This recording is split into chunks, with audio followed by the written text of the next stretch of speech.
Setelah 1 tahun tertukar, ada 2 orang anak tertukar kembali bersama orang tua kandungnya. Apa saja yang perlu diperhatikan agar tumbuh kembang anak ini bisa tetap berjalan baik dan tidak terganggu? Kita akan bahas bersama psikolog anak dan remaja Lembaga Psikologi Terapan Universitas Indonesia, Mbak Vera Itabiliana. Selamat sore Mbak Vera. Sore Mbak Mevrin. Ya, Mbak Vera, meskipun sudah 1 bulan ini menjalani proses bonding hingga kemudian dinilai bisa kembali berkumpul dengan orang tua kandung, namun kedua anak ini kan sempat bisa dikatakan 1 tahun ya dirawat dengan orang yang bukan merupakan orang tua kandungnya. Kalau kita bicara kondisi seperti ini, sebenarnya apa sih Mbak dampak-dampak yang bisa ditimbulkan akibat adanya insiden atau kondisi seperti ini? Oke, dampaknya apa yang bisa ditimbulkan? Dampak ini bisa, kalau saya melihatnya ya, dampak negatifnya bisa minim sekali karena anak di usia dini, apalagi masih usia 3 tahun ke bawah kan masih usia 1 tahun ya, memorinya belum sepenuhnya terbentuk dengan baik. Dan 1 tahun yang kita tahu adalah anak-anak ini diasuh dengan baik oleh para ibunya masing-masing, walaupun bukan ibu kandung gitu ya, Hmm, sehingga dampak negatifnya sih sangat minim sekali gitu ya.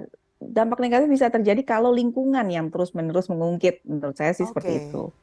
Nah, dampak positif justru yang bisa kita kedepankan nih di anak-anak ini, karena kan walaupun setelah bonding 1 bulan, bukan berarti terus hubungan terputus begitu saja gitu kan ya, Hmm, bukan cuma oke ya udah sudah selesai bye-bye gitu ya, enggak gitu ya. Justru anak-anak ini menjadi anak-anak yang sangat istimewa karena mereka punya keluarga ya, punya dua tambahan keluarga. keluarga, dua Hmm. keluarga gitu ya. Jadi silaturahminya tetap dijaga sehingga mereka punya keeratan yang memang positif gitu ya. Jadi bukan apa ya diungkit-ungkit kembali bahwa ini mereka pernah tertukar dan sebagainya, enggak. Jadi anak-anak ini perlu diberikan pemahaman bahwa mereka punya bahan keluarga.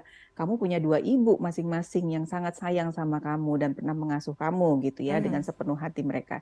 Nah, itu yang perlu kalau mau dibesarkan dampaknya ya ke arah sana, yang ke arah Oke, positif. artinya kalau dikaitkan dengan tumbuh kembang dari anak-anak ini, bisa dikatakan tidak ada pengaruh signifikan ya Mbak ya?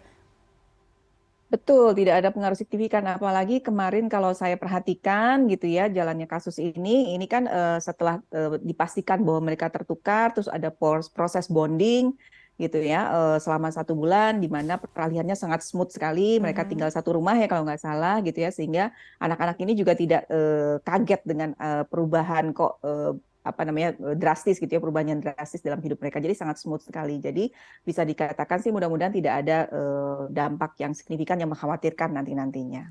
Kalau itu tadi bagi tumbuh kembang anaknya, bagaimana dengan pihak keluarga Ya, Mbak?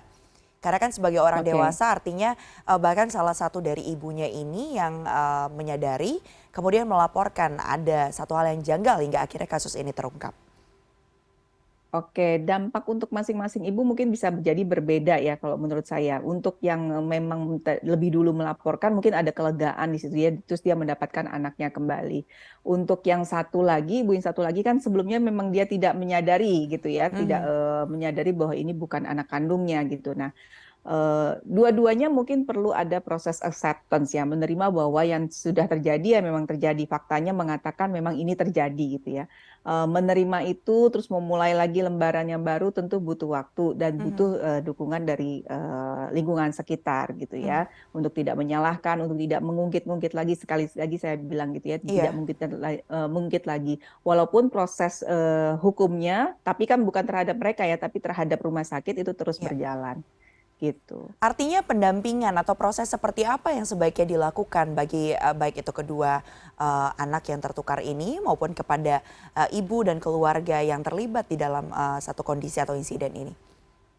Iya, ada pendampingan, kalau menurut saya pendampingan yang kontinu ya, untuk Mhm. anak-anaknya, untuk keluarganya, terutama orang tua dan ibunya terutama, ya didampingi karena kan emosi bisa muncul berbeda-beda ya, gitu ya. Sekarang ketika baru terjadi emosinya mungkin apa gitu ya, emosinya muncul A.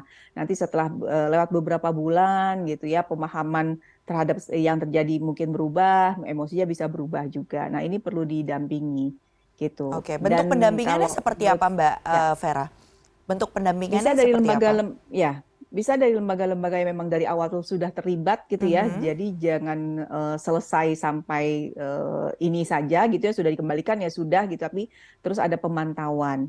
Dan kalau apa tadi kan memang sudah ada bonding ya 1 bulan gitu ya. Tapi ke Mhm. depannya saya sih berharap ada pengaturan yang lebih fleksibel. Misalnya sesekali, misalnya sebulan sekali mereka ada ketemu nih bareng Mhm. gitu ya, atau play date atau main bareng anak dua Mhm. ini dengan bersama keluarganya masing-masing gitu, sehingga tetap Mhm. erat hubungannya gitu. Anak ini juga mungkin butuh tetap butuh apa ya, perubahan adaptasi yang secara bertahap, Mhm. sehingga Pengenalan, mungkin oke. bisa saja ya sesekali bertemu kembali dengan apa kita sebutnya ya, dengan ibu yang ibu Iya. sambung atau ibu apa ya, saya nggak tahu istilahnya Aha. apa yang tepat, tapi mungkin sesekali. Jadi kan anak kedua bayi ini juga jadinya saudara kan, karena Iya, sepersusuan gitu. betul, betul. Gitu. Nah itu Jadi ada jangan keluarga jangan baru. terputus. Baik. Ya betul. Kalau bicara soal prosesnya, kira-kira ada ukuran waktu tertentu nggak sih Mbak Vera?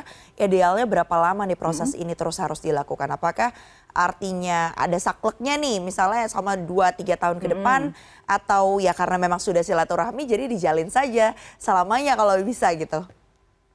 Iya, iya, iya, iya. Biasanya kan kalau misalnya di awal-awal mungkin range waktunya, jarak waktunya dekat gitu ya, bisa sebulan sekali. Tapi kan terus nanti kan anaknya sekolah gitu ya, kesibukannya bertambah, mungkin lebih jarang. It's okay, asal disepakati antara dua keluarga ini gitu ya.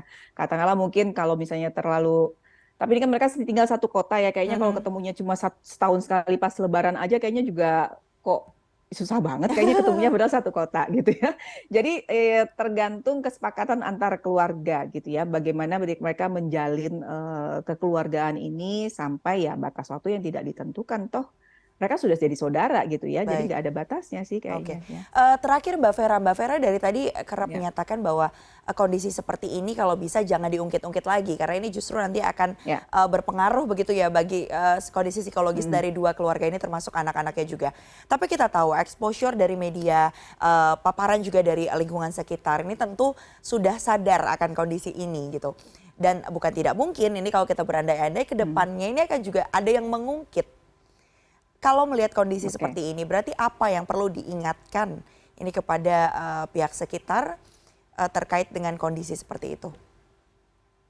Ya, untuk anak-anaknya sendiri ya sebisa mungkin nggak perlu diungkit-ungkit. Tapi ketika mereka tahu faktanya itu jadi gini, maksud saya tidak mengungkit bukan menutupi fakta dari anak gitu ya. Mhm. Anak juga berhak tahu bahwa ini sudah terjadi. Apalagi nanti kalau sudah mereka besar, mereka akan bertanya, kok kita hubungannya apa? Aku sama si satu lagi nih hubungannya apa? Mhm. Seperti apa? Itu harus dijelaskan gitu kan. Tapi yang menjelaskannya dibawa untuk ke arah yang positif. Mmm. Kalau menurut saya pengungkitan lagi itu mungkin dampak besarnya pada ibu ya gitu ya. Mhm. Terutama ibu yang menyadarinya belakangan. Itu pasti dia butuh waktu untuk memproses, Mhm. menerima gitu ya. Terus juga mungkin ada perasaan kok saya nggak ngenalin anak saya. Nah, yang seperti itu. Nah, Mhm. itu yang benar-benar harus dijaga. Jadi kalau saya sih terutama lebih concern kepada ibu ya Mhm. gitu. Oke, yang pasti adalah seperti yang tadi berkali-kali Mbak Vera sampaikan, ini prosesnya sudah berakhir, akhirnya sudah ketahuan seperti apa dan para anak-anaknya ini juga sudah kembali ke pelukan orang tua masing-masing. Ya. Kedepannya sisi positif yang bisa diambil adalah mereka sudah menjadi saudara sepersusuan yang diharapkan juga bondingnya bisa antara 2 keluarga punya keluarga baru lagi ya. Sambil tentunya proses hukum Betul. terus berjalan terkait dengan dugaan maladministrasi yang dilakukan oleh pihak rumah sakit. Terima kasih banyak Mbak Vera Ya. Ita Terima Bilyana, kasih. psikolog anak dan remaja Lembaga Psikologi Terapan Universitas Indonesia, sudah bergabung bersama kami di CNN Indonesia Newsroom.